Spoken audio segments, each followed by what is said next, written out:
I can't explain Peter Navarro. He's in a world by himself, so I don't even want to go there. My input to the president is now a bit indirect. It goes through the vice president, but clearly the vice president, literally every day, is listening to what we have to say. There's no doubt about that.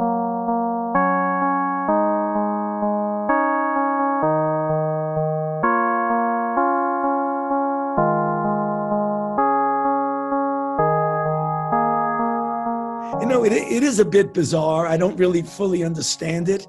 You know, I think that what happened with that list that came out, I think if you sit down and talk to the people who were involved in that, they are really, I think, taken aback by what a big mistake that was. And I think if you talk to reasonable people in the White House, they realize that was a major mistake on their part because it doesn't do anything but reflect poorly on them. And I don't think that that was their intention. I don't know. I cannot figure out in my wildest dreams why they would want to do that.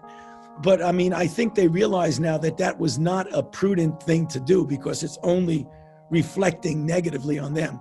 I can't explain Peter Navarro. He's in a world by himself, so I don't even want to go there. One of the things that's part of the problem is the dynamics of the divisiveness that is going on now, that it becomes difficult to engage in a dialogue of honest evaluation of what's gone right and what's gone wrong.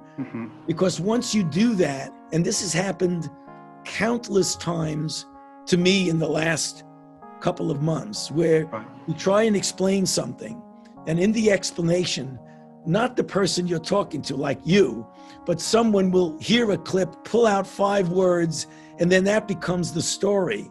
And when you're trying to essentially direct all of your efforts and your energies to solving the problem, you immediately get distracted off in a divisive, conflict of words. Did you say this?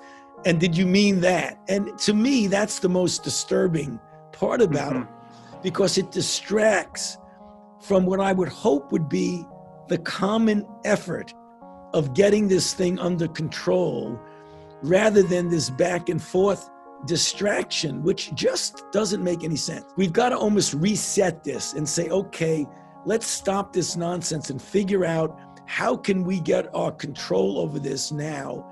And looking forward, how can we make sure that next month we don't have another example of California, Texas, Florida, and Arizona?